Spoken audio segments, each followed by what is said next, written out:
today's episode is all about nonprofit fundraising coaching, and we have Jessica Campbell with us here. Jessica is with Out in the Boons, and she is amazing, and I can't wait to learn more from you today, Jessica. Before we do that, we like to start each and every episode by saying thank you, thank you, thank you to each and every one of our presenting sponsors. You can see their logos on the screen, and you can also find them online. So if you haven't done that yet, please do find them. These companies exist to help you do more good. So they literally are here for your cause, for your mission-driven goals. Please do check them out and say, hey, heard you on the nonprofit show. They are literally here to lean in and pour into you and all of the good that you do in the community. So thank you to our sponsors. And thank you to Julia Patrick, CEO of the American Nonprofit Academy. You allow me to show up and be my quirky nonprofit self. I'm Jarrett Ransom, also known as the Nonprofit Nerd, CEO of the Raven Group. And with all of that said, it brings us back to Jessica Campbell. And again, thank you so much, Jessica. Welcome. What a joy to be here. Thank you so much to both of you. We've got a J party happening today. I love that. In fact, my whole family, we're all J's. So I don't know, if the two of you did the same, but that was a big thing growing up as well. Yeah. We all have the exact same initials, except for the middle initial. And my middle initial is C. And whenever I would have things monogrammed, because I'm 20 years younger than Jarrett. And so I grew up in the age of the 80s where everything was monogrammed. And people would always be like, that's not monogrammed. You got that at JCPenney. And I'd always be like, oh, that's so funny. Devastated. Oh my gosh. I've spent all my babysitting money on, expensive monogramming to no avail. Oh gosh. Well, I needed a coach then. You needed a coach then. And I'm going to say, I may not have grown up in the same time, but I grew up in the Southeast where monogramming is still prevalent. And I'm like, I think monogramming exists because maybe I don't know, I should say this on air, but I'm like, do they forget their name? Is that why it's everywhere? No, it's custom. It's personal. It's totally custom. It's totally personal. And I want to know how maybe coaching process might get into custom and personal and how the process works. So talk to us about you. Who the heck are you? What the heck do you offer? And why is this called Out in the Boons? Great question. And I get it a lot. So I'm Jess Campbell, the founder of Out in the Boons. I'm a small shop that helps mostly small and mid-sized nonprofits raise more money online and in person. I've been a nonprofit fundraiser it'll be 18 years come this spring. And I started consulting about 5 years ago. And after a couple years, I was meeting with this executive director who had been the executive director, leader of his organization for about 15 years. And he was asking me fundraising 101 questions. Well, how do I follow up, Jess? And how do I treat it like friends, Jess? And how much time in between do I wait to then make the ask again? And I just thought to myself, holy moly, no one is teaching this stuff to anyone. This guy has been off on his own, out in the boons, off on an island for the last 15 years. And I think maybe because I got super lucky in my first few jobs to have the most amazing mentors who really taught me side by example, I just got lucky. But as I have now worked with over thousands of different nonprofit leaders and fundraisers, I know that that's just not the case. And people really struggle. And so I don't want nonprofit fundraisers to feel like they are out in the boons and alone and on their own. I want them to feel supported and educated and informed and up to date and inspired so that they can go out and raise the most amount of money to power the causes that they love. I love that. Hearing you describe this, I'm totally with you. I get that journey. And one of my things that I think of when I hear you talk about this is that this gentleman had to really open up and feel vulnerable, because I would imagine a lot of people have these same questions, but they're afraid to bring them up because they don't want to look like they don't know what they're doing.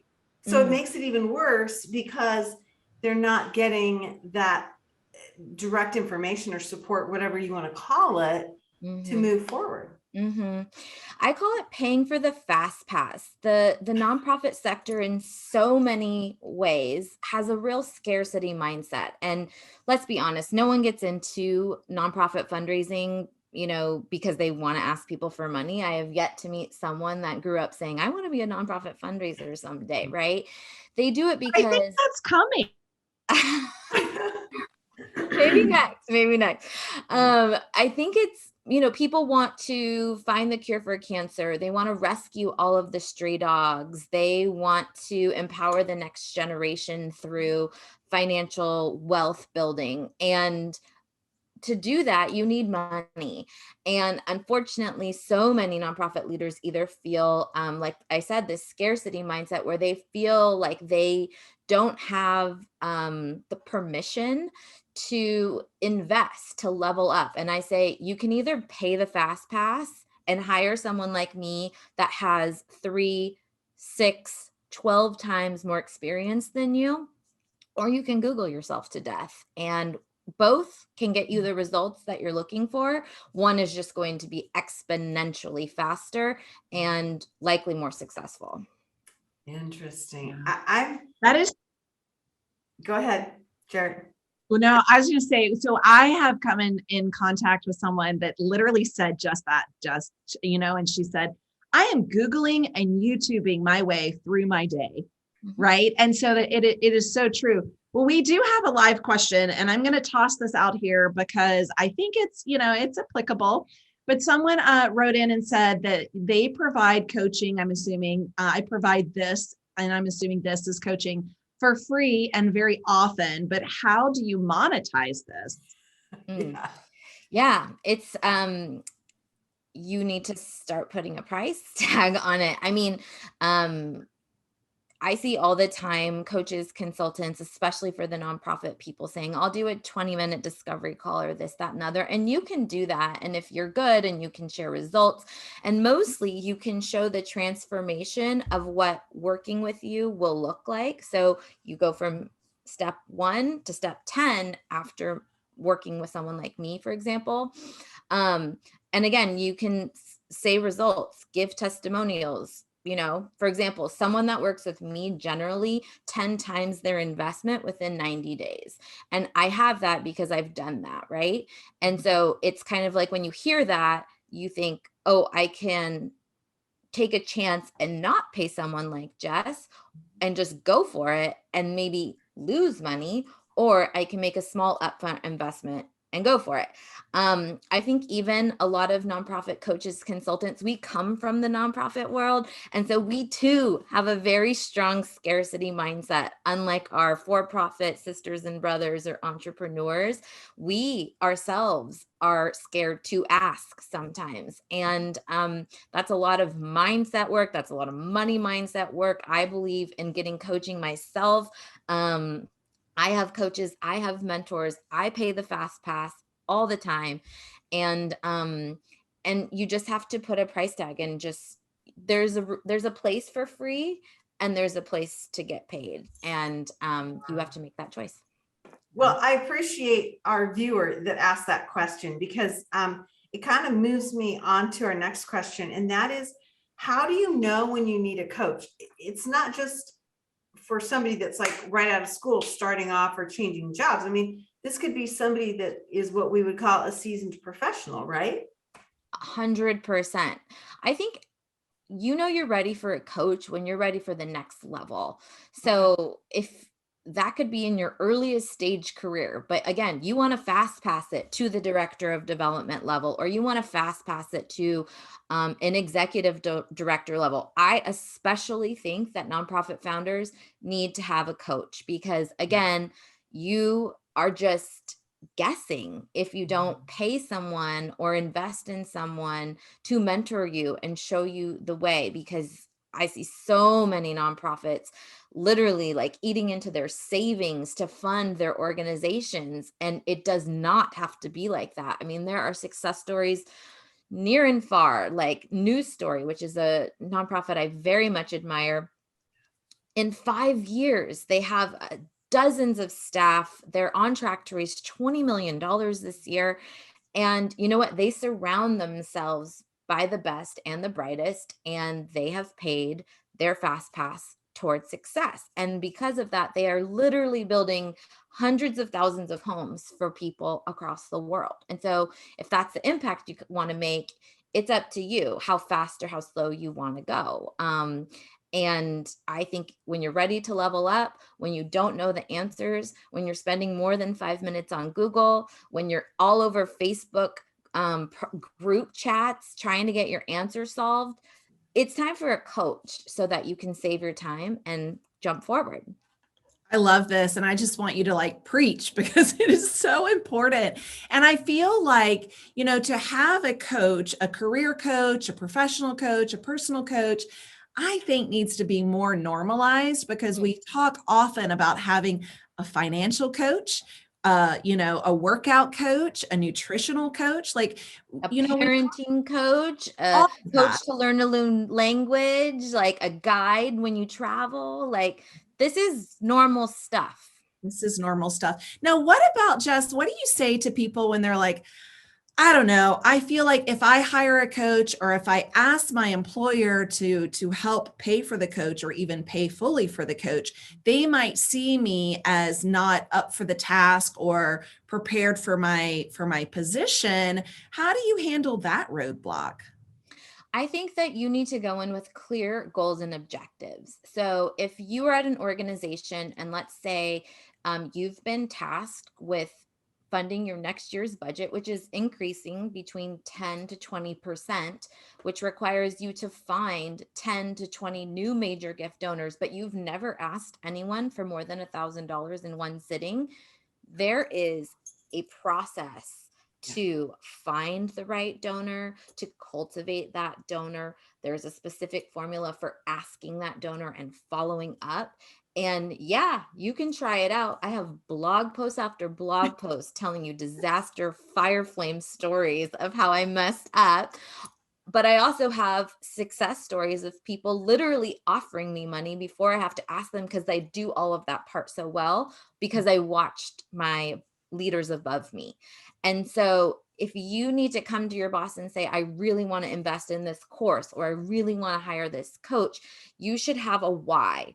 Is it because you need to go fast? You need to save time? Is it because your boss doesn't have the capacity to fully mentor you in the space? Is it because all of you on your team, no one has the expertise? Maybe you're the expert in grants or graphic designer or marketing and communication, but no one on your team has experience raising $5, $6, $7 million or figure gifts. You need to fill those gaps. And again, you can Google your way to that answer, or you can just have someone side by side help you out. It's so interesting. And I appreciate that, Jarrett asked that question because I think that is something that we really struggle with, to be vulnerable and to say, yeah, we don't know. But I think there's that bigger issue. You don't know what you don't know. And I think that's even more frightening. So I'm curious to ask you about the measurements, because you brought that up right as we started this conversation. Mm-hmm. What does that look like? Mm-hmm.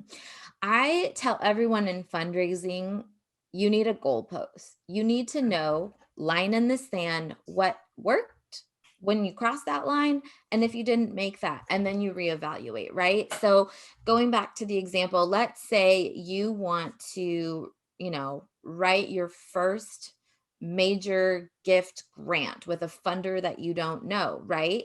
So maybe some of your measurements are identify 10 new funders. Maybe it's apply to 5 of those. Maybe it's get secured grants from 3 of those. And then you can evaluate after working with a coach or consultant if you did those things based on what you wrote down as your success, because success is different for everyone. Success could be visibility. Success could be a feeling of confidence, success could be money in the bank. And you need to decide that for you, not necessarily anyone else telling you what that means. Mm-hmm. I love that. I think that's interesting. Yeah, I do too. So we talk often, and Jess, you might actually know a newer number, but I keep saying 1.8 million. There are 1.8 million nonprofits in the US, right? And so we have so many amazing, I like to refer to them as rock star leaders, rock star talent in our sector and around the world doing so much good. So how do we find a coach that, I'm going to use the word, resonates with us, right? That like there, I can imagine there's personalities, there's, different skill sets. So what do you share when it comes to like finding that right coach to help you reach those metrics and success? Okay, there's a lot, and I'm going to try and remember all of the ones I'm thinking in my head. But number one, as women, we thrive, and I'm sure there's some men that tune into your show as well. But for the women, we thrive on peer to peer feedback. So men, for example, they want to know all of the data, the success, the list of things that make this coach super successful, right? Us women, we want referrals and testimonials and things like that. So if you are looking for someone to do this with you, go to someone who has maybe been coached before. Ask around, ask your peers. For example, I have something called the Rolodex, which is my personal kind of black book of experts that I recommend on a daily basis. If you're looking for someone to help you with strategy or to raise a major gift or a grant, etc., there are people out there. I think the other thing you need to think about is who's 3 to 5 steps ahead of you, right? I would not recommend hiring a coach that is like at your level or even just a little bit above. You need someone that can have a big picture and who has done what you are looking for help doing a bazillion times, right? You don't want to hire someone that's maybe just brand new at writing grants, but now is advising them or has gotten one 6-figure grant gift or something or major gift. You want someone who's like a little bit more seasoned. And there's different coaches at different levels. You don't have to be a super experienced coach to be of 3 to 5 levels ahead.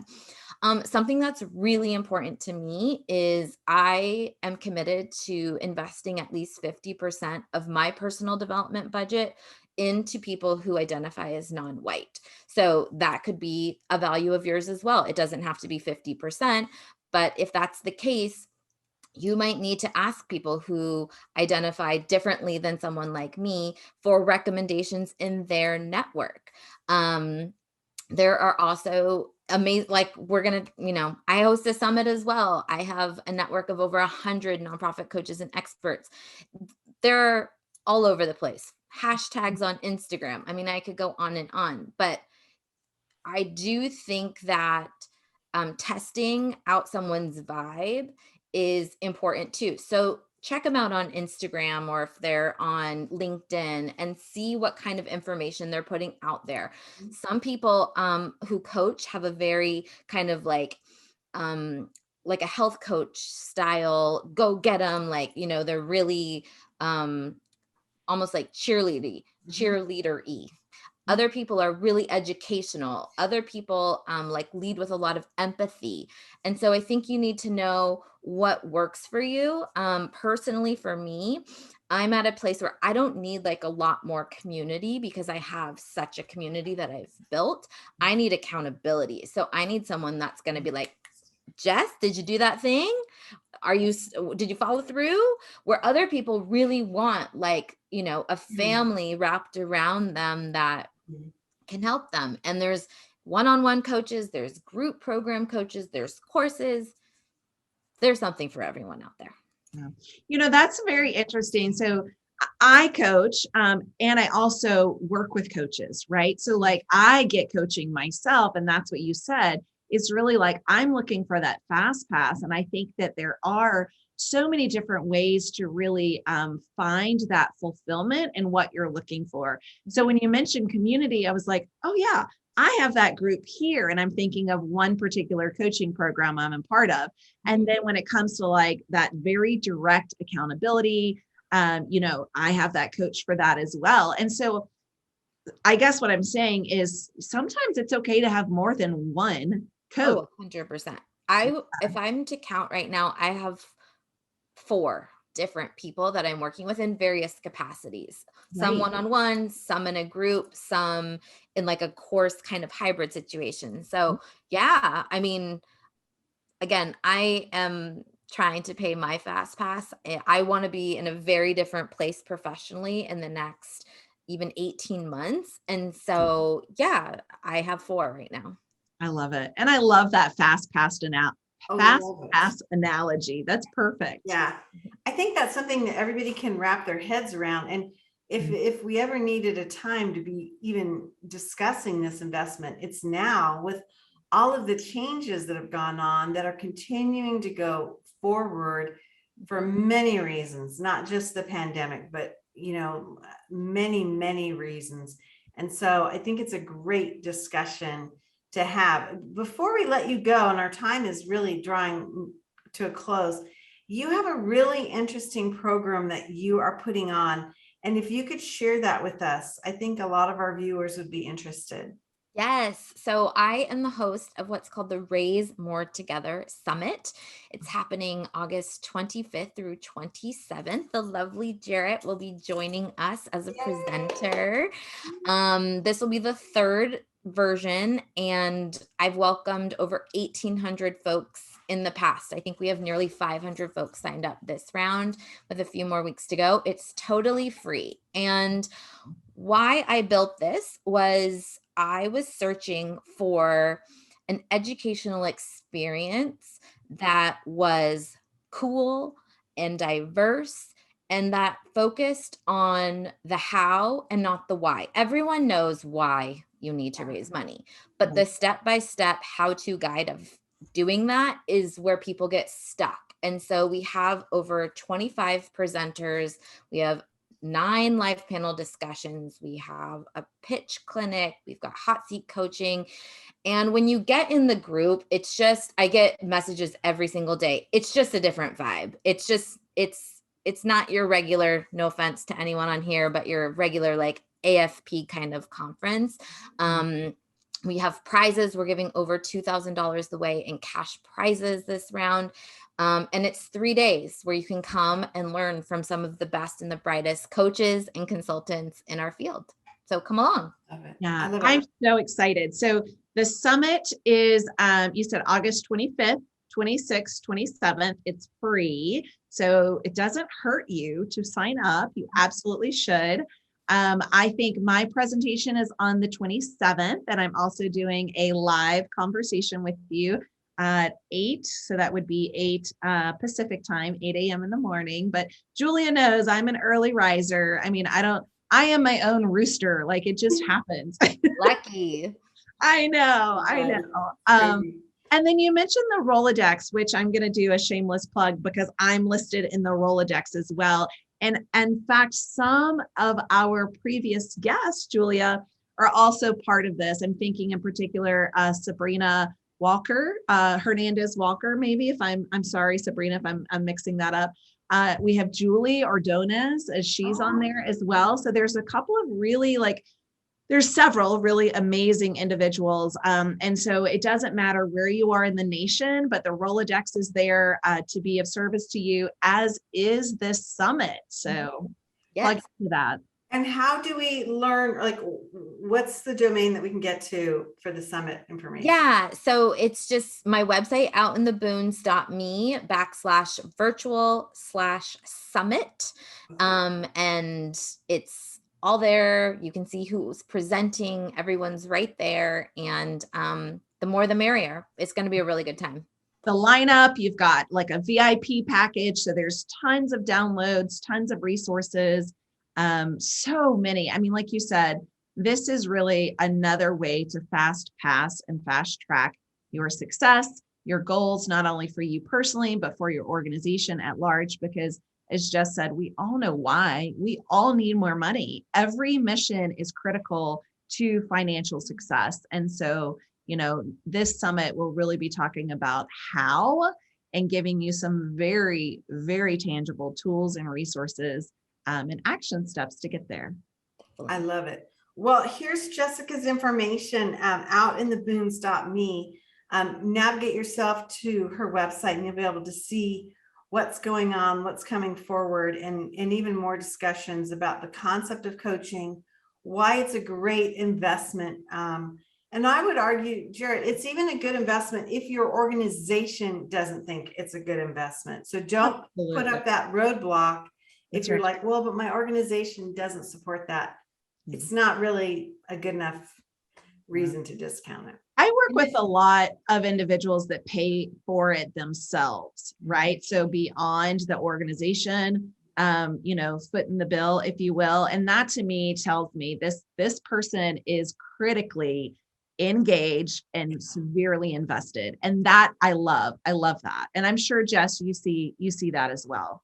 But I'd love to see more nonprofits paying for it themselves and investing in their employees. So if you're a leader on this call, that's right. Have a PD budget for sure.